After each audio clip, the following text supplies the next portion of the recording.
নমস্কার বন্ধুরা, জানি কেউ ভালো নেই, কারো মন ভালো নেই, তাই যে আর জিজ্ঞাসা করলাম না কেমন আছো। আমরা কি করে ভালো থাকবো? আমরা মেয়েরা তো স্বাধীনই নই, আমরা কোথাও সেভ নই। কোথায় সেভ আমরা? মানে কি বলবো, মানে আমাদের আজকে ডেলিভারি হওয়া হোক, কোনো রকম রোগ হোক, সেখানে যদি আমরা হসপিটালে ভর্তি থাকি, এখন সেখানে ভর্তি থাকতে গেলেও আমাদের মনের মধ্যে একটা ভয় কাজ করবে। আমি এর আগেও ভর্তি ছিলাম, এখন তো আমার ভর্তি থাকতে নিজেকে ভয় করবে। আমি থাকতাম রাতের পর রাত 2-3 দিন 4 দিন হসপিটালে ভর্তি থেকেছি, কিন্তু এখন এটা হওয়ার পর তো আমার হসপিটালে থাকতেও ভয় করছে, ডক্টর দেখাতে যেতেও ভয় করছে।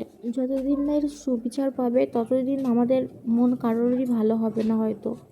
জানি না কবে সুবিচার পাবে বা কবে এরকম সব কিছু ঠিক হবে। আদৌ হবে কি না সত্যি বলা যায় না যে সুবিচার পাবে কি না। জানি না, দেখা যাক। সবার মতো আমিও ওয়েট করছি। আজকের মতো টাটা।